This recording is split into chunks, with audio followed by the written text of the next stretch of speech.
ഇതാണ് കേട്ടോ ബ്ലൂ വെയിലാണ്. ബ്ലൂ വെയിലിൻ്റെ സ്കെൽട്ടനാണ് കേട്ടോ. 20 രൂപയുടെ നോട്ടിൽ കാണാൻ പറ്റുന്ന നോർത്ത് ബേ ഐലാൻഡിലെ ലൈറ്റ് ഹൗസാണ്. ഇന്ത്യയിലെ ഏറ്റവും ഐസൊലേറ്റഡ് ആയിട്ട് നിൽക്കുന്ന ട്രൈബാണ്. ഇവരുടെ അടുത്ത് നമുക്ക് പോകാൻ 40 എയർക്രാഫ്റ്റ് വരെ പാർക്ക് ചെയ്യാനുള്ള ഷിപ്പ് ഉണ്ട് കേട്ടോ. 7 വിങ്സിൽ 700 സെല്ലുകൾ, അതായത് പ്രിസണേഴ്സിന് വേണ്ടിയിട്ട്. സോ ഗൈസ്, ഇതിൽ ഒരേ സമയം 3 പേരാണ് തൂക്കിക്കൊല്ലലുണ്ടായിരുന്നത്. അപ്പം നിശാന്ത് മണ്ടൽ 2 പേരെ നമ്മൾ പരിചയപ്പെട്ടിട്ടുണ്ട്. ഗൈസ്, താഹ വ്ളോഗ്സിൻ്റെ പുതിയൊരു വീഡിയോയിലൊക്കെ എല്ലാവർക്കും സ്വാഗതം. അപ്പം നമ്മൾ ഇന്ന് ആൻഡമാനിൽ ഏകദേശം ഇപ്പോൾ നമ്മളൊരു മാസത്തോളം ആവാനായി. സോ നമ്മൾ തിരിച്ചങ്ങനെ പോർട്ട് ബ്ലെയറിൽ തന്നെ എത്തിയിരിക്കുകയാണ്. നമ്മുടെ ലാസ്റ്റത്തെ വീഡിയോ ദിഗ്ലിപൂരിൽ നിന്നൊക്കെ ആയിരുന്നു, നോർത്ത് ആൻഡമാനിലായിരുന്നു. ഇപ്പോൾ നമ്മൾ തിരിച്ച് സൗത്ത് ആൻഡമാനിൽ തന്നെ എത്തിയിരിക്കുകയാണ്. ഇപ്പോൾ നമ്മൾ പോർട്ട് ബ്ലെയറിലുള്ളത്. പോർട്ട് ബ്ലെയറിൽ നമ്മൾ സ്റ്റേ ചെയ്യുന്നത് ഹോസ്റ്റലിലാണ്. Hostel port ബ്ലെയറിലാണ്. അപ്പം ഇതിൻ്റെ ഉള്ളിലത്തെ കാഴ്ചകളൊക്കെ നമ്മൾ ഇന്ന് പോയി വന്നിട്ട് കാണിക്കുന്നതാണ്. പിന്നെ ഇവിടുത്തെ പ്രൈസിങ്ങും എങ്ങനെ ബുക്ക് ചെയ്യേണ്ടതൊക്കെ പറയുന്നതാണ്, പറയുന്നതാണ്. ഇപ്പം ഇന്നിപ്പോൾ നമ്മൾ പോകാൻ പോകുന്ന ഇവിടെ അടുത്തുള്ള ഹോസ്റ്റൽ, പോർട്ട് ബ്ലെയർ ഹോസ്റ്റലിൻ്റെ അടുത്തുള്ള ഒരു മ്യൂസിയം കാണാനാണ്. ഇപ്പോൾ നമ്മുടെ പോർട്ട് ബ്ലെയറിലുള്ള ഒരു മ്യൂസിയം കാണാനാണ് കേട്ടോ പോകുന്നത്. സോ അതിൻ്റെ ശേഷം പിന്നെ നമ്മൾ സെല്ലുലാർ ജയിലിലേക്കൊക്കെ പോകുന്നതാണ് ഇന്നത്തെ പ്രോഗ്രാം. നമ്മളൊരു മ്യൂസിയം, പിന്നെ ആൻഡമാനിൽ തന്നെ ഏറ്റവും ഫേമസ് ആയിട്ടുള്ള സെല്ലുലാർ ജയിൽ കാണാനും, പിന്നെ അതുപോലെ അവിടുത്തെ ലൈറ്റ് ഷോ കാണാനൊക്കെയാണ് ഇന്ന് പോകുന്നത്. So let's see. നമ്മൾ മെയിൻ റോഡിലെത്തിയിരിക്കുകയാണ്. ഇവിടുന്ന് 1 കിലോമീറ്ററേ ഉള്ളൂ കേട്ടോ. ആകെ 1 കിലോമീറ്ററേ ഉള്ളൂ നമുക്ക് മ്യൂസിയത്തിലേക്ക് പോകാൻ. അപ്പം 1 കിലോമീറ്റർ നമ്മൾ നടക്കാമെന്ന് വിചാരിക്കുന്നത് 15 മിനിറ്റ് കൊണ്ട് എത്തും. സോ ഇപ്പോൾ സമയം ഉച്ച 2 മണിയായിട്ടുണ്ട്. ഇതുപോലത്തെ ഫേമസ് ആയിട്ടുള്ളൊരു കഫേയാണ്. നമ്മളെ ഹോസ്റ്റലിൻ്റെ തൊട്ടടുത്ത് തന്നെ വാക്കബിൾ ഡിസ്റ്റൻസോളൂ. നമ്മളൊരു 1 ടൈം ഇവിടെ വന്നായിരുന്നു. ഇവിടുന്ന് നമ്മൾ ബർഗർ മറ്റതൊക്കെ കഴിച്ചിട്ടുണ്ടായിരുന്നു. കുറച്ച് എക്സ്പെൻസീവാണ് ഇവിടെ ഫുഡിനൊക്കെ. പോർട്ട് ബ്ലെയറിൽ പൊതുവെ എക്സ്പെൻസീവാണ് കേട്ടോ. മറ്റ് ആൻഡമാനിലെ പോർട്ട് ബ്ലെയർ എന്ന് പറഞ്ഞ സ്ഥലത്ത് ഫുഡിന് കുറച്ച് എക്സ്പെൻസീവാണ്. ബാക്കിയുള്ള സ്ഥലങ്ങളൊക്കെ വെച്ച് നോക്കുമ്പോൾ മിഡിൽ ആൻഡമാനും നോർത്ത് ആൻഡമാനൊക്കെ ഫുഡ് വളരെ ചീപ്പാണ്. സൗത്ത് ആൻഡമാനിൽ പോർട്ട് ബ്ലെയർ, അതായത് ക്യാപിറ്റൽ സിറ്റിയിൽ നല്ല എക്സ്പെൻസീവാണ് ഫോർ ഫുഡ്. സോ ഇവിടെ നമുക്ക് അധികം ഇതുപോലത്തെ ഇന്ത്യൻ ഓയിൽ പമ്പുകളാണ് കാണാൻ സാധിക്കുക. എല്ലായിടത്തും ഇന്ത്യൻ ഓയിൽ. നമ്മളിപ്പോൾ ഇന്ന് പോകുന്ന മ്യൂസിയത്തിൻ്റെ പേര് എന്താ പറയുക, സാമുദ്രിക മറിയൻ മ്യൂസിയം എന്നാണ് എന്താ പറയുക. അപ്പം അതിൻ്റെ ഒരു പ്രത്യേകത എന്താ വെച്ചാൽ, നമ്മുടെ ആൻഡമാൻ മറിയൻ ലൈഫിലെ, അതായത് കടലിൻ്റെ ഉള്ളിലുള്ള പല ഉപകരണങ്ങളും, കടലിൻ്റെ ഉള്ളിൽ ഉള്ള കോറൽസും, മറിയൻ ലൈഫിനെ കുറിച്ചിട്ടുള്ളൊരു മ്യൂസിയമാണ് നമ്മൾ കാണാൻ പോകുന്നത്. അപ്പോൾ നമ്മുടെ മ്യൂസിയത്തിൻ്റെ ഫ്രണ്ടിലെത്തിയിരിക്കുകയാണ്. ഇതാണ് കേട്ടോ നമ്മുടെ സാമുദ്രിക മറിയൻ മ്യൂസിയം. അപ്പം ഇതാണ് ടിക്കറ്റ് കൗണ്ടർ. നമുക്ക് വരുന്ന ചാർജ് 50 രൂപയാണ്. ഇന്ത്യൻസ് ആണെങ്കിൽ 150 ഫോറിനേഴ്സ് കേട്ടോ. അപ്പോൾ നമുക്കങ്ങനെ ടിക്കറ്റ് കിട്ടിയിരിക്കുകയാണ് കേട്ടോ. ഇതാണ് ടിക്കറ്റ്. 50 രൂപയാണ് ഒരാൾക്ക് വരുന്ന ചാർജ്. ഇതാണ് കേട്ടോ ടിക്കറ്റ്. പിന്നെ ഗൈസ്, ഇത് നോക്കിയേ, ഇത് നമ്മുടെ ഇതാണ് കേട്ടോ ബ്ലൂ വെയിലാണ്. ബ്ലൂ വെയിലിൻ്റെ സ്കെൽട്ടനാണ് കേട്ടോ കാണുന്നത്. ഇത്രയും വലുതാണ് കേട്ടോ ബ്ലൂ വെയിൽ. My God. ഭയങ്കര ഹ്യൂമിഡിറ്റി ആയതുകൊണ്ട്, നല്ല ചൂടായതുകൊണ്ട് നമ്മൾ ഈ സമയത്തൊക്കെ സെല്ലുലാർ ജയിലിലൊക്കെ പോയി കഴിഞ്ഞാൽ നല്ല ചൂടായിരിക്കും കേട്ടോ. സോ അതുകൊണ്ട് നമ്മൾ ഈ ഒരു ടൈം മ്യൂസിയത്തിലേക്ക് വന്നു. പിന്നെ ഒരു ഈവനിങ് ഒക്കെ പോലെയാണ്, ഒരു 4 മണിയൊക്കെ ആകുമ്പോൾ നമ്മൾ സെല്ലുലാർ ജയിലൊക്കെ പോകാനാണ് വിചാരിച്ചത്. പിന്നെ 5:30 ആകുമ്പോഴാണ് അവിടുത്തെ ലൈറ്റ് ഷോ ഒക്കെ വരുന്നത്. അപ്പോൾ ആദ്യം തന്നെ നമ്മൾ മ്യൂസിയത്തിലേക്കാണ് വന്നത്. സോ ഗൈസ്, ഈ ഒരു ബ്ലൂ വെയിലിൻ്റെ പ്രത്യേകത എന്താ പറയുക നിങ്ങൾക്ക്, ഇത് കാമറോത്ത ഐലാൻഡിൽ നിന്ന് കണ്ടെത്തിയൊരു ബ്ലൂ വെയിലിൻ്റെ സ്കെലിട്ടനാണ്. അപ്പം ഈ ഒരു ബ്ലൂ വെയിലിന് 8 എലിഫൻറ്റിന് അത്ര വരെ, അതായത് 8 ആനയുടെ അത്ര വരെ ഇതിന് വളരാൻ കഴിയും കേട്ടോ. അത്രക്കും ഒരു പവർഫുൾ ആയിട്ടുള്ളൊരു മാമലാണ് നമ്മുടെ ബ്ലൂ വെയിൽ. പിന്നെ ഇതിൻ്റെ സ്പീഡ് പറയുകയാണെങ്കിൽ 30 കിലോമീറ്ററോളം സ്പീഡിലാണ് ഇത് കടലിലൂടെ സഞ്ചരിക്കുക. പിന്നെ ഇതിന് ഒരു ബ്രത്തിൽ തന്നെ 2 ഇൻഹേലേഷനിൽ തന്നെ 20 മിനിറ്റ് കടലിൻ്റെ അടിയിൽ ഇതിന് ബ്രത്തില്ലാണ്ട് സഞ്ചരിക്കാൻ സാധിക്കുന്ന ഒരു ഭീകരമായൊരു മാമലാണ് നമ്മുടെ ബ്ലൂ വെയിൽ. പിന്നെ 9 മീറ്റർ വരെ ഇതിന് കടലിൻ്റെ അടിയിലേക്ക് സഞ്ചരിക്കാൻ സാധിക്കും കേട്ടോ. അപ്പോൾ ഇതാണ് അൻഡമാനി ഹട്ട്. അതായത് ഇത് നമ്മുടെ ഒരു റഷ്യൻ ബൈനാക്കുലറാണ്.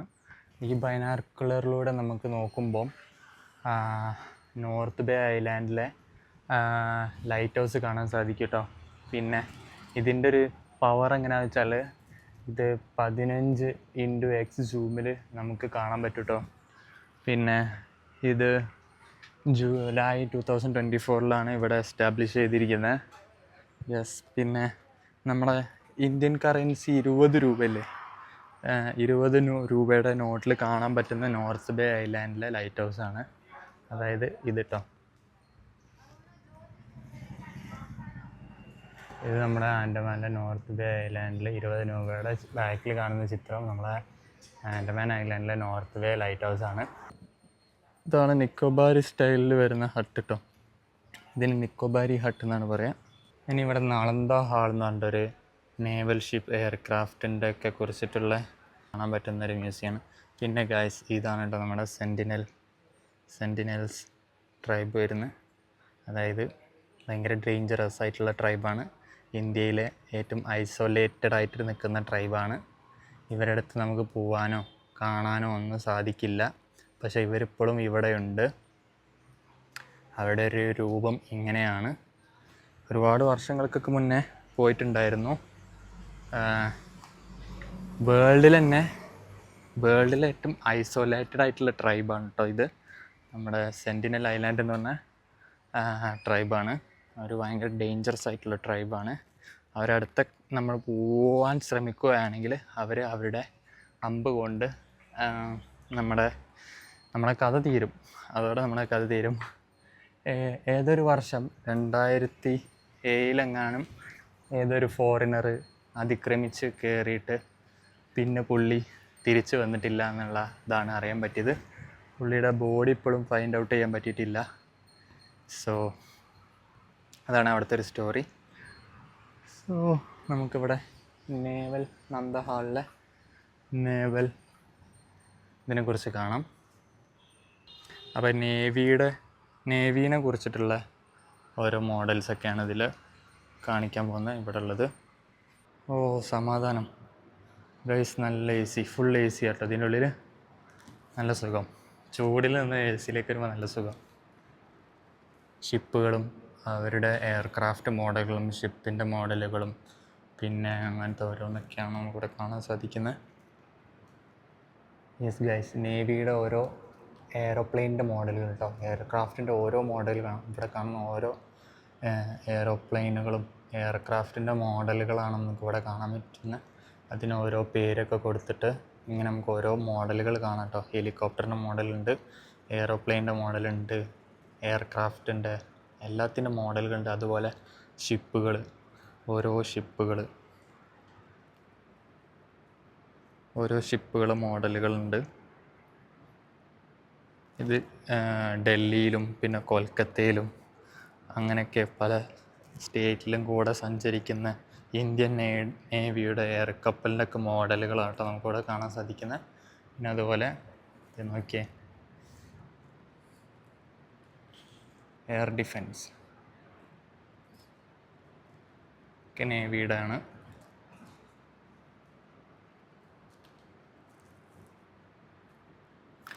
ഈ ഒരു എയർക്രാഫ്റ്റ് വിക്രാന്ത് പറഞ്ഞിട്ടുള്ളൊരു എയർക്രാഫ്റ്റ് കേട്ടോ. ഈ ഒരു ഷിപ്പുണ്ട് ഇന്ത്യൻ നേവിക്ക്. സോ ഇതിൽ 40 എയർക്രാഫ്റ്റ് വരെ പാർക്ക് ചെയ്യാനുള്ള ഷിപ്പുണ്ട് കേട്ടോ. അങ്ങനെ ഒരു ഇന്ത്യൻ നേവിയിൽ അങ്ങനെ ഒരു ഷിപ്പൊക്കെ ഉണ്ട്. ഓ അടിപൊളി ഗൈസ്. ഇന്ത്യൻ നേവിയിലൊക്കെ ജോലി ചെയ്യാൻ ആഗ്രഹിക്കുന്നവർക്കൊക്കെ ഇതുപോലത്തെ ഷിപ്പിലൊക്കെ യാത്ര ചെയ്യട്ടോ. ഇങ്ങനത്തെ ഒരുപാട് ഇങ്ങനത്തെ ഷിപ്പുകളിലൊക്കെ യാത്ര ചെയ്യാം. ഇന്ത്യൻ നേവിയിലൊക്കെ ജോലി ചെയ്യാൻ ആഗ്രഹിക്കുന്നവർക്ക് അതൊക്കെ ഉണ്ടാക്കി വെച്ചാൽ സമ്മതിക്കണം. ആ ക്രാഫ്റ്റ് അങ്ങനെയൊക്കെ ഓരോന്ന് ഉണ്ടാക്കി വെച്ചാൽ സമ്മതിക്കണം. അടിപൊളിയാണ് കേട്ടോ ഇതിനുള്ളിലുള്ള കാഴ്ചകൾ. ശരിക്കും നമുക്ക് എന്താണെന്നൊക്കെ മനസ്സിലാവും. ഈ മ്യൂസിയത്തിൽ വരുമ്പോഴേ നമുക്ക് കൂടുതലും എന്താണ് ആൻഡമാൻ, എന്താണ് ഒരു രാജ്യത്തിൻ്റെ അവിടെ എന്തൊക്കെയാണ് നടക്കുന്നതൊക്കെ ഇവിടുത്തെ മ്യൂസിയങ്ങളിൽ വന്നാൽ നമുക്ക് എന്തായിരുന്നു ആ ഒരു ആൻഡമാൻ, എന്തായിരുന്നു ആ സ്ഥലം എന്നുള്ളതൊക്കെ നമുക്ക് ഇവിടുത്തെ മ്യൂസിയങ്ങളിലൊക്കെ വരുമ്പോഴാണ് നമുക്ക് മനസ്സിലാവാൻ സാധിക്കുന്നത് കേട്ടോ. നമ്മുടെ ജാർവ ട്രൈബിൻ്റെ രൂപമാണ്. അപ്പം ജാർവ ട്രൈബ് ഇത് അവരുടെ ട്രൈബൽസിൻ്റെ ബോട്ടൊക്കെയാണ് കേട്ടോ. ഈ ഒരു ബോട്ടിലാണ് അവർ സഞ്ചരിക്കാറൊക്കെ. സോ ഈ കണ്ടുകൊണ്ടിരിക്കുന്നതൊക്കെ ജാർവ ട്രൈബിൻ്റെ രൂപമാണ്. അവർ സൗത്ത് ആൻഡമാനിലും മിഡിൽ ആൻഡമാനിലുമാണ് കൂടുതൽ കാണാൻ പറ്റുന്നത്. ഇപ്പോഴത്തെ അവരുടെ ബോട്ടുകളൊക്കെയാണ് കേട്ടോ. ഇവിടുന്ന് കണ്ടെത്തിയ ബോട്ടുകളൊക്കെയാണ്, ട്രൈബ് ഉണ്ടാക്കുന്ന ബോട്ടുകളൊക്കെയാണ്. സോ യെസ്, ഇതൊക്കെയാണ് കേട്ടോ അവിടെ വീടുകളെ ഒരു രൂപം ഇങ്ങനെയൊക്കെയാണ്. നിക്കോബാരി ഹട്ട് എന്നാണ് ഇതിന് പറയുന്നത്. സോ 1990 കാലഘട്ടങ്ങളിലൊക്കെ ജാർവ ട്രൈബ് ടൂറിസ്റ്റുകളായിട്ട് ഇൻട്രാക്ട് ചെയ്യലുകളും പിന്നെ അവരൊരു ആക്സിഡൻറ്റിൽ ഒരു ടൂറിസ്റ്റ് അവരെ ഹോസ്പിറ്റലിൽ എത്തിക്കുകയുണ്ടായി. അതായത് ഈ ഒരു ജാർവ ട്രൈബ് എന്ന് പറയുന്നത് പുറം ലോകമായിട്ട് യാതൊരു ബന്ധമില്ലാതെ ഇൻട്രാക്ട് ചെയ്യാത്തൊരാൾക്കാരാട്ടോ ഈ ട്രൈബ്സ്. സോ അങ്ങനെ ഒരിക്കൽ ഈ ട്രൈബിൻ്റെ അടുത്ത് കൂടെ ഒരു ടൂറിസ്റ്റ് സഞ്ചരിക്കുമ്പം ആ ട്രൈബിനൊരു ആക്സിഡൻ്റ് ഉണ്ടാവുകയും എന്നിട്ട് ആ ട്രൈബിൽ പെട്ട ആളെ ഹോസ്പിറ്റലിൽ എത്തിക്കുകയും പിന്നീട് അവരെ ട്രീറ്റ്മെൻറ്റൊക്കെ കഴിഞ്ഞ് തിരിച്ച് ആ ട്രൈബിനെ അവിടെ കാട്ടിൽ തന്നെ തിരിച്ച് കൊണ്ടാക്കുകയും ചെയ്തു. അങ്ങനെയാണ് പിന്നീട് ജാർവ ട്രൈബ്സിനൊക്കെ മനസ്സിലായത് ഇവർ നല്ല ആൾക്കാരാണ്, നോർമലി ഇവിടെയുള്ള ആളുകളൊക്കെ നല്ല ആൾക്കാരാണെന്നൊക്കെ മനസ്സിലായത്. സോ അതിനുശേഷം പിന്നെ അവരുടെ മക്കളുകൾ ജാർവ ട്രൈബ്സുള്ള മക്കളൊക്കെ ഇവിടുത്തെ സ്കൂളുകളൊക്കെ പഠിക്കുന്നുണ്ട് ഇപ്പം. So that's the story. So ഇവിടെ നമുക്ക് ഒരുപാട് ആർട്ടുകൾ കാണാം കേട്ടോ.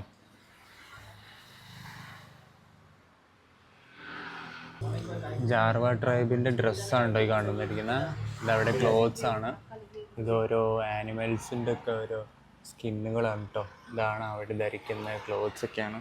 പിന്നെ അവരുടെ ട്രൈബൽസ് അവർ ഫിഷിങ്ങിനായിട്ടൊക്കെ ഉപയോഗിക്കുന്ന ആരോകളാട്ടോ. ഈ അമ്പ് കൊണ്ടും ആരോകളൊക്കെ ഉപയോഗിച്ചിട്ടാണ് അവർ പലതിനും ഹണ്ട് ചെയ്ത് കഴിക്കാറ്. അവരുടെ ഭക്ഷണം കൊണ്ട് ഹമ്പ് കൊണ്ടൊക്കെ ഹണ്ട് ചെയ്തിട്ട് കഴിക്കുന്ന ഒരു ഭക്ഷണ രീതിയാണ്. സോ ഇങ്ങനെ ആയിരിക്കും ജാർവയുടെ രൂപം. ജാർവ ട്രൈബിൻ്റെ രൂപം അങ്ങനെയാണ്. അവരൊരു ചുവപ്പ് കയ്യിൽ ചുവപ്പും കഴുത്തിൽ ചുവപ്പും തലയിൽ ചുവപ്പ് ഡ്രസ്സും പിന്നെ യെസ് ഇങ്ങനെയൊക്കെയാണ് അവരുടെ ഒരു രൂപം. അപ്പം നമ്മുടെ ജപ്പാൻ നമ്മുടെ ഇന്ത്യയൊക്കെ ഭരിച്ചിരുന്നു കേട്ടോ. ഒരു കാലത്ത് നമ്മുടെ ജപ്പാനൊക്കെ നമ്മുടെ ഇന്ത്യ ഭരിച്ചിരുന്നു. ആ ടൈമിൽ ജപ്പാനീസ് ഇറക്കിയ നോട്ടൊക്കെയാണ് നമുക്കിവിടെ കാണാൻ പറ്റുന്നത് കേട്ടോ. Shell room, let's go to shell room. Okay, ഷെല്ലാണ് കണ്ടുകൊണ്ടിരിക്കുന്നതൊക്കെ ഷെല്ലാണ്. ഇതൊക്കെ ഡിഫറെൻറ്റ് ടൈപ്സിൽ വരുന്ന ഷെല്ലുകളൊക്കെയാണ് നമുക്ക് ഇതിനുള്ളിൽ കാണാൻ സാധിക്കുന്നത്.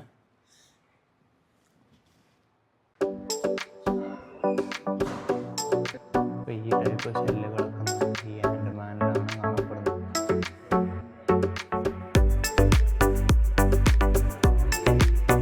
ടർബോ ഷെല്ലെന്ന് പറയുന്ന ഒരു ഷെല്ലാണ്. ഈ പേള് പോലെ തിളങ്ങുന്ന ഷെല്ലുകളാട്ടോ. എന്ത് വലിയ ഷെല്ലാണ് നോക്കിയേ, ഹ്യൂജ്. ഇത്രയും വലിയ ഷെല്ല് കേട്ടോ.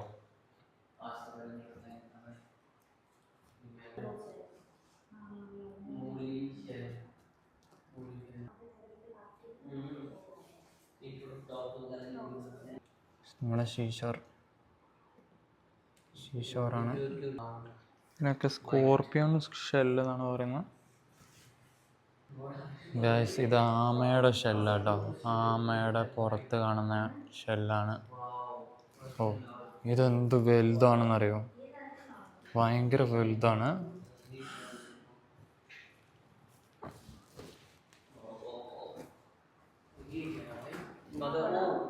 ഗൈസ്, ഒരു ആമയുടെ കിലോ എന്ന് പറയുന്നത് 85 kg ഇട്ടോ. ഒരു ആമയുടെ കിലോ പറയണത് 50 kg. അതിൻ്റെ അമ്മ മദറിന്, അതിൻ്റെ കുട്ടികൾക്കൊക്കെ 30 kg ആയിരുന്നു.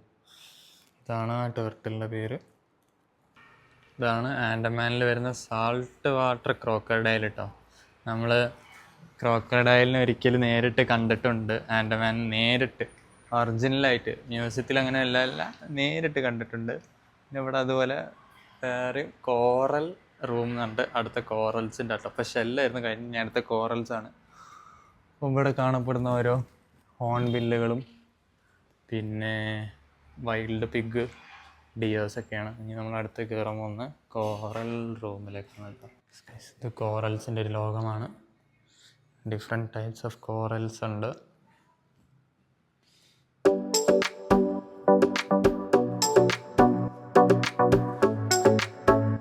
നമ്മളൊരിക്കൽ ചെന്നൈ പോയപ്പം വിജയപുരം അവിടെ ഒരു സ്ഥലങ്ങളിൽ പോയിട്ടുണ്ടായിരുന്നു. അതായിരുന്നു ഇന്ത്യയിലെ ഏറ്റവും സീഷെല്ലിൻ്റെയും കോറൽസിൻ്റെ ഒക്കെ വലിയ മ്യൂസിയം നമ്മുടെ തമിഴ്നാട്ടിലാണ് വരുന്നത്. അതായത് നമ്മുടെ ചെന്നൈയിലാണ് വരുന്നത് കേട്ടോ.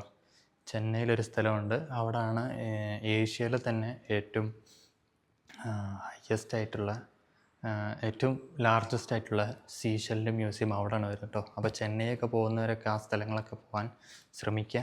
ഓക്കെ, ഇതിൻ്റെ പേരാണ് മഷ്റൂം കോറൽ കേട്ടോ. എനിക്ക് എന്ത് ഭംഗിയാണല്ലേ. മഷ്റൂമിൻ്റെ രൂപത്തിലാണ് ഈ ഒരു കോറൽസ് ഉണ്ടായിരിക്കുന്നത്.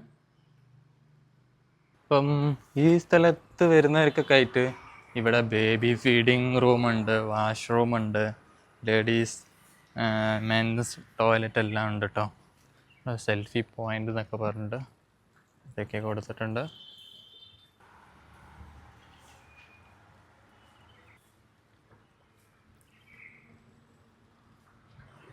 നമ്മളെ മ്യൂസിയത്തിൽ നിന്നും സാമൂതിരി മ്യൂസിയം അടിപൊളിയാണ്, വന്നാൽ കണ്ടിരിക്കേണ്ട ഒരു മ്യൂസിയം തന്നെയാണ്. ഇവിടെ തന്നെ സോവീനിയേഴ്സ് ഷോപ്പുകളൊക്കെ ഉണ്ട്. നമുക്ക് എന്തെങ്കിലും മേടിക്കണം എന്നൊക്കെ ഉണ്ടെങ്കിൽ അതിൻ്റെ സോവീനിയർ ഷോപ്സുകളൊക്കെ ഉണ്ട് കേട്ടോ. ഫിക്സഡ് പ്രൈസൊക്കെയാണ്. നേവീസിൻ്റെ ഒരു, പിന്നെ നമ്മുടെ ഇതൊക്കെ ഉണ്ട് കേട്ടോ, ഫ്രിഡ്ജ് മാഗ്നറ്റ്സ് ഒക്കെ ഉണ്ട്. ഇനി നമ്മൾ പോകാൻ പോകുന്ന സെല്ലുലർ ജയിലിലേക്കാണ്. സെല്ലുലർ ജയിൽ കാണാതെ ആരും പോവാറില്ല. സെല്ലുലർ ജയിൽ ഇവിടെ ഒരു ഭയങ്കര ഇമ്പോർട്ടൻ്റ് ആയിട്ടുള്ള സ്ഥലമാണ്. അതേപോലെ നമ്മളിങ്ങനെ ഓട്ടോ എടുത്തിട്ട് പോയിക്കൊണ്ടിരിക്കട്ടോ സെല്ലുലർ ജയിലിലേക്ക്.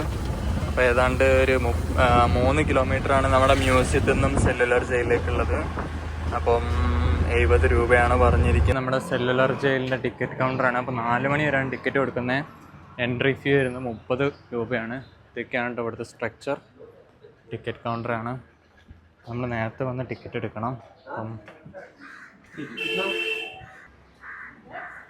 ഇതേ സെല്ലുലർ ജയിൽ നമുക്ക് ടിക്കറ്റ് കിട്ടിയിരിക്കുകയാണ്. ഒരാൾക്ക് 30 രൂപ എന്ന രീതിയിലാണ് ടിക്കറ്റ്. അപ്പോൾ ഇതിൻ്റെ മുന്നിൽ നമുക്ക് ഒരു പാർക്കൊക്കെ കാണാം കേട്ടോ. വീർ സേവാർക്കർ എന്ന് പറഞ്ഞിട്ടുള്ള പാർക്കൊക്കെ കാണാം. ഇതാണ് നമ്മുടെ മ്യൂസിയത്തിൻ്റെ ഒരു സ്ട്രക്ചർ വരുന്നത്. അപ്പം ഇത് ഉണ്ടാക്കിയിരിക്കുന്നത്, ബിൽഡ് ചെയ്തിരിക്കുന്നത് 1896, പിന്നെ പൂർത്തീകരിക്കാൻ 96-ലൊക്കെയാണ് ഈ ഒരു സെല്ലുലർ ജയിലിൻ്റെ പൂർത്തീകരണം. സോ ഇതാണ് നമ്മുടെ എൻട്രി വരുന്നത് കേട്ടോ. സെല്ലുലർ ജയിലിലേക്കുള്ള എൻട്രിയാണ് ഈ കണ്ടുകൊണ്ടിരിക്കുന്നത്. സോ നമ്മളൊരു 4 മണി വരെയാണ് ടിക്കറ്റൊക്കെ കൊടുക്കുന്നത് കേട്ടോ. പിന്നെ നമുക്ക് ഇതിൻ്റെ ഉള്ളിൽ ഒരു 5 മണി വരെ ഒക്കെ സ്പെൻഡ് ചെയ്യാം. പിന്നെ മോർണിംഗ് വരുവാണെങ്കിൽ കുറച്ചും കൂടെ നല്ലതായിരിക്കും. സോ ഇതുണ്ടാക്കിയിരിക്കുന്നത് ഫുള്ളും നമ്മുടെ ഇഷ്ടിക കൊണ്ട് കേട്ടോ. ഇഷ്ടിക പിന്നെ ഇരുമ്പ് കൊണ്ടൊക്കെയാണ് ഈ സെല്ലുലർ ഉണ്ടാക്കിയിരിക്കുന്നത്. അപ്പം ഇവിടെ എൻട്രി എന്ന് പറഞ്ഞ് കൊടുത്തിട്ടുണ്ട്. അപ്പോൾ ഈ സെല്ലുലർ ജയിലിന് 7 വിങ്സ് ഉണ്ടായിരുന്നു. 7 വിങ്സിൽ ഇപ്പം 3 വിങ്സ് മാത്രമേ റിമൈനിങ് ആയിട്ടേ ഉള്ളൂ കേട്ടോ. ബാക്കിയുള്ളതൊക്കെ നശിച്ചു പോയിട്ടുണ്ട് എന്നാണ് അറിയാൻ പറ്റിയത്. ഇതായിരുന്നു ആ 7 വിങ്സ് കേട്ടോ. അതായത് 1 2 3 4 5 6 7. ഇതിലിപ്പോൾ 2 പാർട്ട് മാത്രമേ 3 പാർട്ട് മാത്രമേ റിമൈനിങ് ആയിട്ടേ ഉള്ളൂ. ഇതാണിപ്പോൾ നമ്മൾ എൻട്രി ചെയ്ത പാർട്ടാണിപ്പോൾ ഇത്.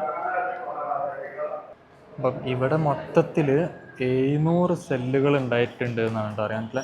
ഈ 7 വിങ്സിൽ 700 സെല്ലുകൾ, അതായത് പ്രിസണേഴ്സിന് വേണ്ടിയിട്ട് ഓരോ സെല്ലിലും ഓരോ ആൾക്കാരെ വെച്ചിട്ടാണ് അവർ അടയ്ക്കപ്പെട്ടിട്ടുണ്ടായിരുന്നത്. സോ പിന്നെ അവർക്ക് ഉണ്ടായിരുന്ന ഭയങ്കര കഠിനമായ പണിഷ്മെൻറ്റും പിന്നെ ഹാർഡ് ജോലിയൊക്കെ ആയിരുന്നു, ഹാർഡ് വർക്കൊക്കെ ഉണ്ടായിരുന്നു. ഓയിൽ ത്രെഡിലൊക്കെ അവരെ ചവിട്ടുക ഉണ്ടായിരുന്നു, ഇതുപോലെ ചവിട്ടിട്ടൊക്കെ ആയിരുന്നു അവരെ ജോലി ചെയ്യിപ്പിച്ചിട്ടുണ്ടായിരുന്നു. ഇത് കണ്ടില്ല, വടി കൊണ്ട് അടിച്ചിട്ടും അങ്ങനെയൊക്കെ ആയിരുന്നു അവരെ ജോലി ചെയ്യിപ്പിച്ചിട്ടുണ്ടായിരുന്നത്. ഇത് ബ്രിക്സുകളൊക്കെ ഇതുപോലെ ചാട്ടവാറിനെ കൊണ്ട് അടിച്ചിട്ടും പിന്നെ ഇതുപോലെയൊക്കെ ആയിരുന്നു കേട്ടോ ഇവർക്ക് ഉണ്ടായിരുന്ന ജോലി. സോ ഒരു മരിക്കുന്നതിന് തുല്യമായിട്ടുള്ള ഒരു ജോലിയായിരുന്നു ബ്രിട്ടീഷ് ഭരണകാലത്ത് നമ്മുടെ ഇന്ത്യൻ ഇവിടെ ഇങ്ങനെ തൂക്കിക്കൊല്ലുകയും വരെ ചെയ്തിട്ടുണ്ട് കേട്ടോ. പലരെയും തൂക്കിക്കൊല്ലുക വരെ ചെയ്തിട്ടുണ്ട്. പിന്നെ ഗൈസ്, ഞാനിവിടെ ആൻഡമാനിൽ 1 മാസമായി. എത്രയും ദിവസങ്ങൾ ഇവിടെ ട്രാവൽ ചെയ്തിട്ട് എനിക്ക് ഏറ്റവും കൂടുതൽ ടൂറിസ്റ്റുകളെ കാണാൻ പറ്റിയത് ഈ ഒരു സെല്ലുലർ ജയിൽ വന്നപ്പോഴാട്ടോ. ഇവിടെയാണ് ഇപ്പോൾ ഏറ്റവും കൂടുതൽ ടൂറിസ്റ്റുകളെ കാണാൻ സാധിച്ചത്. അപ്പം ഇതൊക്കെയാണ് ഇവിടുത്തെ ഹിസ്റ്ററീസുകൾ, ഇതൊക്കെയാണ് ഇവിടുത്തെ ജയിലുകൾ. നമ്മൾ ജയിലുകൾ കാണാൻ പോകുന്നുണ്ടായിരുന്നു. ഇങ്ങനത്തെ ജോലികളായിരുന്നു നമ്മുടെ ഫ്രീഡം ഫൈറ്റേഴ്സിനൊക്കെ കിട്ടിയിരുന്നത്. അപ്പോൾ ഗൈസ്, നമ്മളങ്ങനെ ജയിലിൻ്റെ ഉള്ളിലേക്ക് എൻ്റർ ചെയ്തിരിക്കുകയാണ്. ഇതവിടെ മെയിൻ ബ്ലോക്കായിരുന്നു. പിന്നെ ഇവിടെ വെച്ചിട്ടാണ് ലൈറ്റ് ഷോ ഒക്കെ നടക്കാറ്. ലൈറ്റ് ഷോ നടക്കണമെങ്കിൽ ഒരുപാട് ടൈമുണ്ട്. അപ്പോൾ ഇവിടെ ഒരുപാട് ഇതിനെക്കുറിച്ചിട്ടുള്ള ക്ലാസ്സുകളൊക്കെ നടന്നുകൊണ്ടിരിക്കുക കേട്ടോ. ഒരുപാട് ടൂറിസ്റ്റുകൾക്ക് എന്താണ് സെല്ലുലാർ ജയിലിനൊക്കെ കുറിച്ചിട്ടുള്ള പറഞ്ഞു കൊടുക്കുകയാണ്, അവരുടെ ഗൈഡാണ്. സോ ഇവിടെ വെച്ചിട്ടാണ് ഇത് നടക്കുന്നത് കേട്ടോ, ലൈറ്റ് ഷോ ഒക്കെ നടക്കുന്നത്. ഇത് ഇവിടെ വന്നാൽ തീർച്ചയായും കണ്ടിരിക്കേണ്ട ഒരു ഷോ ആണ്. അപ്പോൾ അത് ഇവിടെ വെച്ചിട്ടാണ് നടക്കുന്നത്. സോ പിന്നെ നമുക്ക് ഈ സെല്ലുലാർ ജയിലിൻ്റെ മറ്റൊരു പേരായിരുന്നു കാലാപാനി കേട്ടോ. കാലാപാനി എന്നായിരുന്നു ഈ സെല്ലുലാർ ജയിലിൻ്റെ മറ്റൊരു പേര്. ഓരോ ജയിലിലും ഓരോരുത്തർ എന്ന രീതിയിൽ അവർക്കൊരു കമ്മ്യൂണിക്കേഷൻ നടത്താനൊന്നും പറ്റത്തില്ലായിരുന്നു. പിന്നെ ഐസൊലേറ്റഡ് ആയിട്ട് ഇടാനുള്ളൊരു ഐഡിയ ആയിരുന്നു. ഓക്കെ, പിന്നെ അവർക്കൊക്കെ കിട്ടിയിരുന്ന ഫുഡൊക്കെ വളരെ ബേസിക് ആയിട്ടുള്ള പുവർ ഫെസിലിറ്റിയൊക്കെ ആയിരുന്നു കേട്ടോ അവർക്ക് കിട്ടിയിട്ടുണ്ടായിരുന്നു. പിന്നെ ഫിസിക്കൽ പണിഷ്മെൻറ്റും ടോർച്ചറും അങ്ങനെ ഒരുപാട് ഉണ്ടായിട്ടുണ്ട്. ഞാനത് ChatGPT നോക്കി പറയുകയാണ് കേട്ടോ. അപ്പോൾ ഇതൊക്കെയാണ് ഇതിൻ്റെ ഹിസ്റ്ററി. അപ്പോൾ വിനായക് ദാമോദർ സവർക്കർ ഒക്കെ ഇതിൽ ഇൻവോൾവ് ആയിരുന്നു. Hey guys. Oh, hello. Vlogging ആണ്. സോ ഇത് നമ്മുടെ ഫ്രണ്ടാണ്. പിന്നെ ഇവൻ മലയാളിയാണ് കേട്ടോ. പിന്നെ ഇതൊക്കെ നമ്മുടെ ഹോസ്റ്റലിലുള്ള ഫ്രണ്ട്സ് കേട്ടോ. സോ ഇവിടെ വീടിന് വെച്ച് കണ്ട്. അപ്പം ഈ സ്ഥലത്തിൻ്റെ പേരാട്ടോ വൈപ്പർ ഐലാൻഡ്. ഇവിടെ ഉണ്ടായിരുന്ന ആദ്യത്തെ ജയില് വൈപ്പർ ഐലാൻഡ് ആയിരുന്നു. അത് പിന്നീട് നിർമ്മിച്ച് നല്ല അടിപൊളിയാക്കി എടുത്തതാണ്. Panoramic view of wiper island. ഇങ്ങനെയൊക്കെ ആയിരുന്നു റോസ് ഐലാൻഡിലെ പ്രിസണേഴ്സിന് കൊടുത്തിരുന്ന കിച്ചണിൻ്റെ സ്റ്റൈലിട്ട്. ആ പ്രിസണേഴ്സിന് ഇങ്ങനെ ഇരുത്തി കൊണ്ടായിരുന്നു ഭക്ഷണമൊക്കെ കൊടുത്തിട്ടുണ്ടായിരുന്നു. ഇത് റോസ് ഐലാൻഡിലെ കാഴ്ചയാണ്. ഇത് ഇവിടുത്തെ ഒരു അബർഡീൻ ബസാർ എന്നുള്ള സ്ഥലമാണ്. അവിടെ ഒരു ക്ലോക്ക് ടവറൊക്കെ ഉണ്ട് കേട്ടോ, വിക്ടോറിയൽ മെമ്മോറിയൽ ക്ലോക്ക് ടവറൊക്കെ ഉണ്ട്. ഇതിവിടെ വന്നാൽ കണ്ടിരിക്കേണ്ട ഒരു ടൗണാണ്, ഒരു ബസാറാണ്. നമ്മളിങ്ങനെ ഇവിടെ വരുന്നവരൊക്കെ എന്തായാലും കാണും ഈ ഒരു ക്ലോക്ക് ടവർ.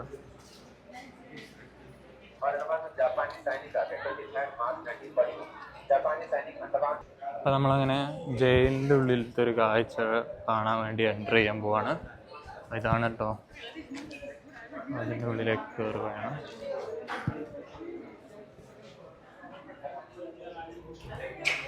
ഇതാണ് ജയിലിനുള്ളിലെ കാഴ്ച കേട്ടോ.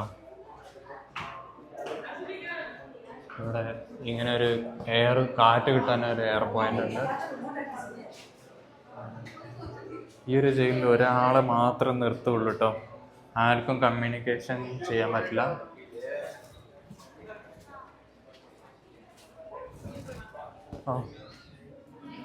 ഇവിടെ ഒരാളെ ഫോട്ടോ ഒക്കെ കൊടുത്തിട്ടുണ്ട്. ഇതായിരുന്നു കേട്ടോ ഇഷ്ടികനെ കൊണ്ടൊക്കെ ഉണ്ടാക്കിയ ജയിലാണ്, ഇരുമ്പ് കൊണ്ട് ഒക്കെ മറവ് ചെയ്തിരിക്കുന്ന. Yes, this is it. അതെ, ഇങ്ങനെ അടുപ്പിച്ചാണ് കേട്ടോ ഓരോ ജയിലുകൾ. സോ ഇവിടെ ഇങ്ങനെ മൊത്തം 700 പ്രിസൺസ് ആട്ടോ. ഇതുപോലത്തെ 700 ഉള്ളത് ഇവിടെ ടോട്ടലി. അതായത് 698 കേട്ടോ. അപ്പം ഇവിടെ ഫേമസ് ആയിട്ടുള്ള ഒരു ഫ്രീഡം ഫൈറ്റർ ആയ വിനോദ് ദാമോദർ സേവർക്കർ എന്നൊക്കെ ഇവിടുത്തെ ഒരു ജയിലിലായിരുന്നു പ്രിസൺ ചെയ്തിട്ടിട്ടുണ്ടായിരുന്നത്. 10 വർഷമായിരുന്നു അടയ്ക്കപ്പെട്ടിട്ടുണ്ടായിരുന്നത്. സോ പിന്നീട് അവർ ഫൈറ്റ് ചെയ്തു, സ്ട്രഗിൾ ചെയ്തു. പിന്നീടാണ് അവർ പുറത്തേക്ക് ഉണ്ടായിരുന്നത്. നമ്മുടെ മെയിൻലാൻഡിൽ, ഇന്ത്യയുടെ മെയിൻലാൻഡിലുണ്ടായിരുന്ന ഒരുപാട് പേര് ഇവിടെ അടയ്ക്കപ്പെട്ടിട്ടുണ്ടായിരുന്നു കേട്ടോ. പിന്നീട് അവർ ഫ്രീഡം കിട്ടി. പിന്നീട് അവരുടെ കുടുംബങ്ങളൊക്കെ ഇവിടെ തന്നെ ഉണ്ടായിട്ടുണ്ടായിരുന്നത്. പിന്നെ അവരുടെ തലമുറകളിലായിട്ട് ഒരുപാട് പേരുകൾ ആണ് കേട്ടോ ഇവിടെ ജീവിച്ചിരിക്കുന്നത്.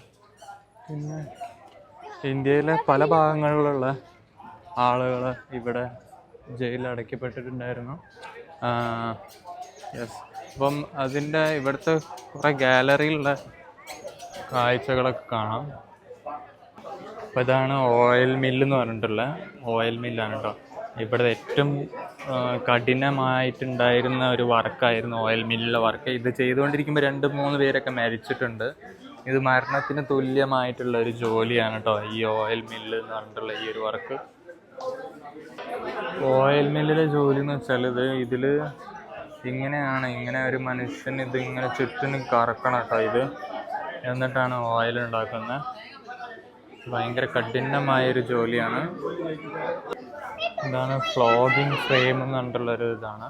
അവരുടെ കാലിങ്ങനെ ലോക്ക് ചെയ്യും, എന്നിട്ട് ഇങ്ങനെ നിർത്തും, എന്നിട്ട് അനങ്ങുമ്പം വടീനെ കൊണ്ട് അടയ്ക്കുകയുണ്ടായിരുന്നു. എന്നിട്ട് ഇങ്ങനെ ചോര ഒലിക്കുന്ന ഒരു ഫ്രെയിമാണ് നമുക്കിവിടെ കാണാം. ഇങ്ങനെയൊക്കെ ആയിരുന്നു പ്രിസണേഴ്സിനെ അവർ പണിഷ് ചെയ്തിട്ടുണ്ടായിരുന്നു. കാലിലൊക്കെ ഇങ്ങനെ വെച്ച് കെട്ടും, അരയിലിങ്ങനെ കെട്ടും. പിന്നെ അവരുടെ പണിഷ്മെൻറ്റ് ഡ്രസ്സാണ് കേട്ടോ. ഈ ഡ്രസ്സൊക്കെയാണ് അവരുടെ പണിഷ്മെൻറ്റ് ഡ്രസ്സ്. ഫീറ്റ് കാലിൽ ഇങ്ങനെയൊക്കെ വെച്ച് കെട്ടായിരുന്നു കേട്ടോ. നടക്കുമ്പോൾ നടക്കാൻ ഭയങ്കര ബുദ്ധിമുട്ടായിരിക്കും. सरसों के तेल निकालना होता है, मस्टर्ड ऑयल। अब ये कैसा निकाला जाएगा? नारियल का जो सूखा हुआ ड्राई कोकोनट जिसको बोलते हैं ना, कोपरा, उसके अंदर डाला जाएगा। और ये जो साइड में रॉड है इसके बीच में देखिए वेट डालते हैं, उसी का सैंपल ये है। वेट डालने से क्या होगा, इसमें से ना एक चेन बता हुआ, वहां पे देख सकते हो आप लोग। उस चेन की वजह से ये बीज कैसे ऐसे बेंड हो जाएगा और अंदर जो भी पड़ी हुई है वो इजीली क्रश करेगा जब फ्रीडम फाइटर्स इसको रोटेट करेगा। तो उन फ्रीडम फाइटर्स को ये जो रॉड है इसको पकड़ते हुए करीब 8 से 9 घंटे तक कंटिन्यूसली स्पीड चलना होगा या फिर भागना होगा। सपोज ये लोग स्लो डाउन होता है, रुकता है, लड़खड़ाता है, ऐसे केसेस में इनको पीछे से कोड़े भी लगाते थे ब्रिटिशर्स के द्वारा। कुछ ऐसे भी रिकॉर्ड्स हमारे पास मौजूद है जिसमें मेंशन है कि अगर ये लोग तक हार जाएंगे, इनके हाथों को उसमें बांधने के बाद जैसे पोलो में बैल को चलाता है ना, कैटल सॉक्स से ऐसा फोर्सफुली काम कराते हैं, वैसे काम भी कराते हैं। അതായത് അതിൻ്റെ ഉള്ളിൽ ഓയിൽ മില്ലിൻ്റെ ഉള്ളിൽ ഒരു 30-40 തേങ്ങ കൊണ്ടുവന്നിടും. എന്നിട്ട് അവർ 8-9 മണിക്കൂർ വരെ അത് ഇരുന്ന് കറക്കട്ടോ. അങ്ങനത്തെ ഒക്കെ പണിഷ്മെൻ്റ് ഒക്കെ ഉണ്ടായിട്ടുണ്ടെന്നാണ് നമുക്ക് അറിയാൻ പറ്റുന്നത്. ഗാലോ എന്ന് പറഞ്ഞാലില്ലേ, എന്താ പറയാന്നറിയോ, ഈ ഗാലോയിൽ വെച്ചിട്ടാണ് തൂക്കിക്കൊല്ല. അതായത് ഈ ഒരേ സമയം 3 പേരെയൊക്കെ തൂക്കി കൊല്ലലാണ് ഈ ഗാലയിൽ വെച്ചിട്ടുണ്ടായിരുന്നത്. അപ്പോൾ നമ്മൾ ഗാലൻ്റെ ഉള്ളിലാണ് അത് കാണിക്കാൻ പോകുന്നത്. സോ ഗൈസ്, ഇതിൽ ഒരേ സമയം 3 പേരാണ് തൂക്കി കൊല്ലലുണ്ടായിരുന്നത്. അപ്പം ഇവിടെ കഴുത്തിൽ തൂക്കും. ഈ സാധനം അങ്ങോട്ട് ആക്കുമ്പോൾ ഉള്ളിലേക്ക് പോകും. അങ്ങനെ അപ്പോൾ അങ്ങനെയൊക്കെ ഇവിടെ ഉണ്ടായിട്ടുണ്ട് കേട്ടോ. പിന്നെ അത് ഇതിൻ്റെ താഴെയുള്ളൊരു കാഴ്ച ഉണ്ട്, അത് കാണിച്ചു തരാം. ഇങ്ങനെ താഴേക്ക് പോയിട്ടാണ് അവരുടെ ബോഡി എടുക്കട്ടോ. ഇതൊക്കെ റിയലാണ്, ഇവിടെ വെച്ചിട്ട് ഇത് നടന്നിട്ടുണ്ട്. അപ്പോൾ ഗൈസ്, ആ മേലെന്ന് ലിവർ വലിച്ചു കഴിഞ്ഞാൽ ആൾ താഴേക്ക് വന്ന് ഇവിടെ നിന്ന് ഇങ്ങനെ താഴേക്ക് വന്ന് ഇവിടെ ഇങ്ങനെ തൂങ്ങി നിൽക്കും. എന്നിട്ട് ഇവിടെ നിന്നാണ് അവരുടെ ബോഡിയൊക്കെ എടുക്കുക. ഓക്കെ, അപ്പോൾ ഇതാണ് ഗാലോൺ എന്ന് പറയുന്ന. ഭയങ്കര ചൂടാട്ടോ അതിൻ്റെ ഉള്ളിൽ.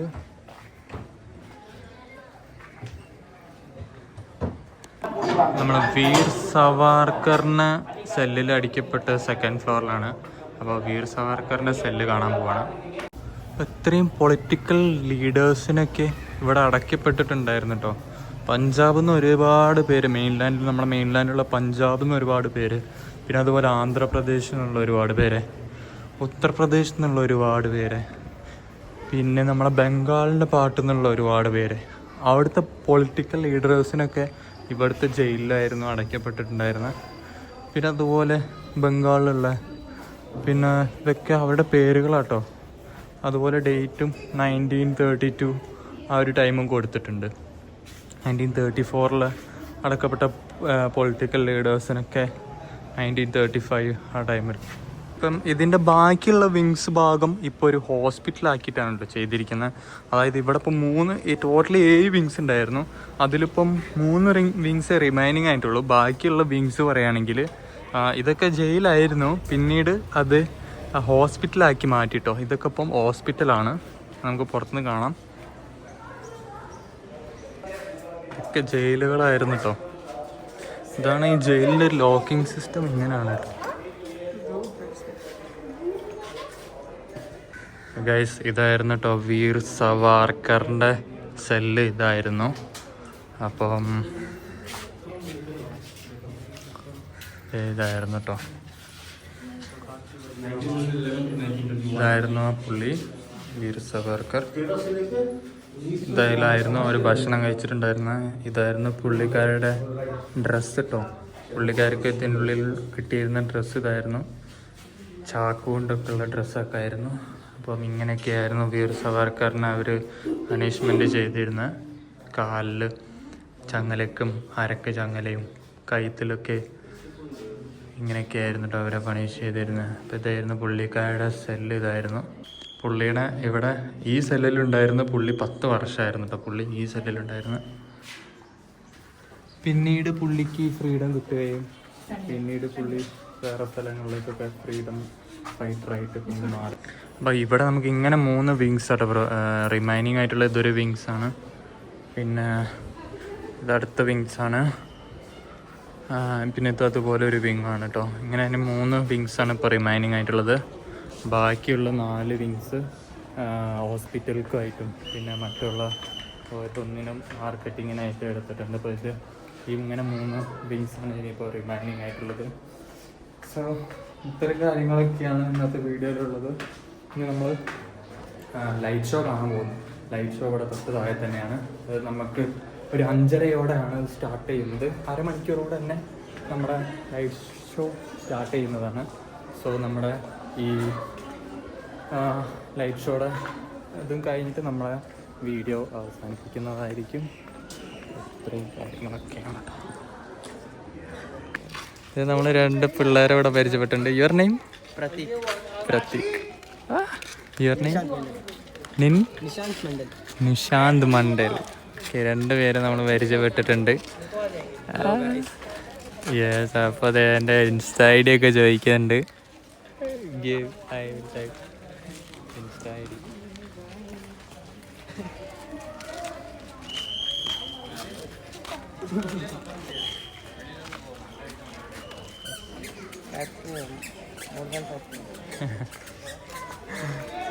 From Andaman only. No, just now in Andaman. That's why. Yeah, I am from Kerala. You visit?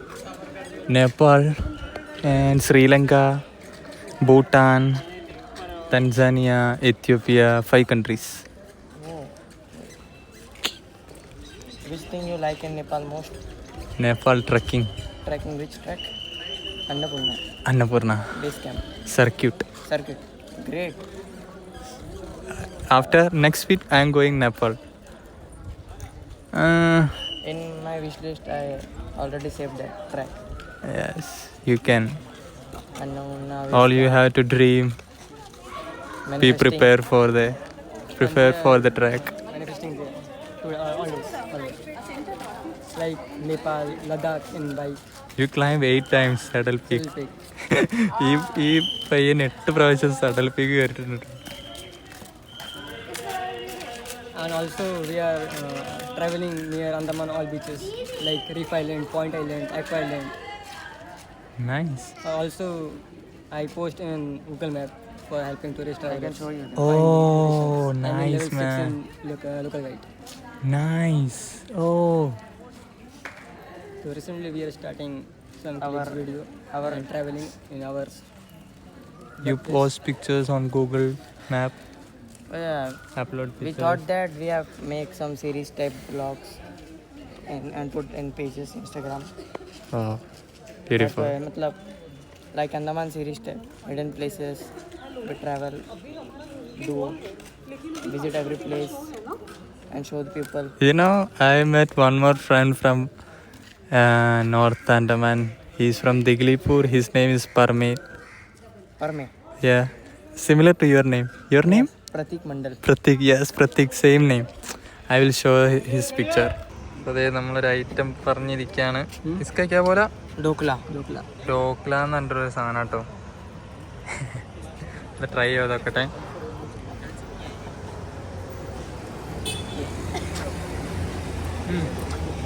നമ്മുടെ ഉപ്പുമാവ് ഗൈസ്, ഉപ്പുമാവില്ലേ അതുപോലെ ഉണ്ട്. ഒരു പ്ലേറ്റിന് 50 രൂപ.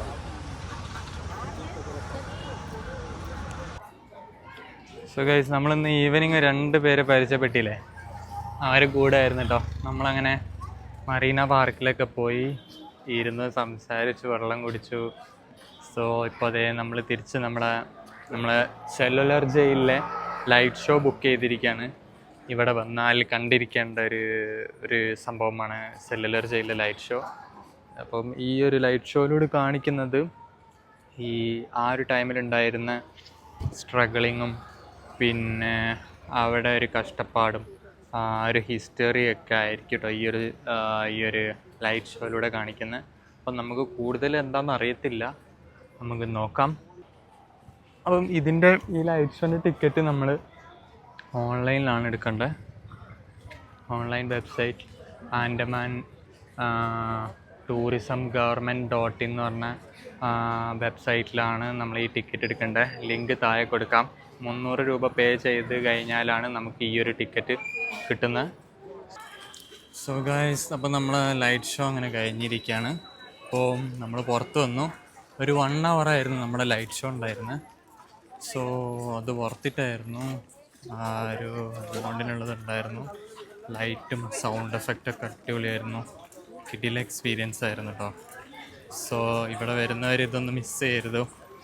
നമുക്ക് ഇവിടെ നടന്നിരുന്ന ആ ഒരു സ്റ്റോറി, ഒരു 100 വർഷം മുന്നേ നടന്നിരുന്ന ആൻഡമാൻ കാലപ്പാനി സെല്ലുലർ ജയിലിൽ നടന്നിരുന്ന സ്റ്റോറി നമുക്ക് എന്താണെന്ന് വിഷ്വലൈസ് ആയിട്ടും സൗണ്ട് എഫക്റ്റിലും പിന്നെ ലൈറ്റ് എഫക്റ്റിലൊക്കെ നമുക്ക് കാണാൻ പറ്റും കേട്ടോ. ഇവിടെ ഉണ്ടായിരുന്ന ഉള്ളിൽ ക്യാമറ അലൗഡ് ഇല്ലായിരുന്നു. സോ നമ്മളെല്ലാം കണ്ട് അറിഞ്ഞു.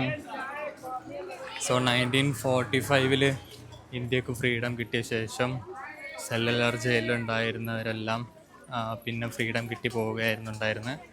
പിന്നെ ഈ ഒരു ഷോയിൽ എന്താ കാണിക്കുന്നത് എന്ന് വെച്ചാൽ ഒരുപാട് പൊളിറ്റീഷ്യന്മാരെ അവർക്ക് ഉണ്ടായിരുന്ന സാക്രിഫൈസും സ്ട്രഗിളും ചലഞ്ചസും ഒക്കെ ഭയങ്കര കഠിനമായിരുന്നു. പിന്നെ അതിനെതിരെ വീർ സവാർക്കർ എന്ന് പറഞ്ഞിട്ടുള്ളൊരു ഫ്രീഡം ഫൈറ്റർ പോരാടുകയും പിന്നെ അതിനുശേഷം മഹാത്മാഗാന്ധി വരികയും പിന്നെ അതിനുശേഷം സുഭാഷ് ചന്ദ്രബോസ് വരികയും പിന്നെ ഇന്ത്യക്ക് ഫ്രീഡം കിട്ടിയ ശേഷം 1945 അവരെ റിലീസ് ചെയ്യുകയും മോചിപ്പിക്കുകയായിരുന്നു ഈ ഒരു ലൈറ്റ് ആൻഡ് ഷോയിലുണ്ടായിരുന്നത്. അതിന് വന്നാൽ മസ്റ്റായിട്ട് കണ്ടിരിക്കേണ്ട ഒരു സോ ഇപ്പോൾ നമ്മളിപ്പോൾ വീർ സവാർക്കർ പാർക്കിലാണ് വന്നിരിക്കുന്നത്. സോ നമ്മളിനി തിരിച്ച് നമ്മുടെ ഹോസ്റ്റലിലേക്ക് പോകുന്നതാണ്. അപ്പോൾ നമ്മുടെ ഇന്നത്തെ വീഡിയോ ഇത്രയും പറഞ്ഞുകൊണ്ട് അവസാനിപ്പിക്കുകയാണ്.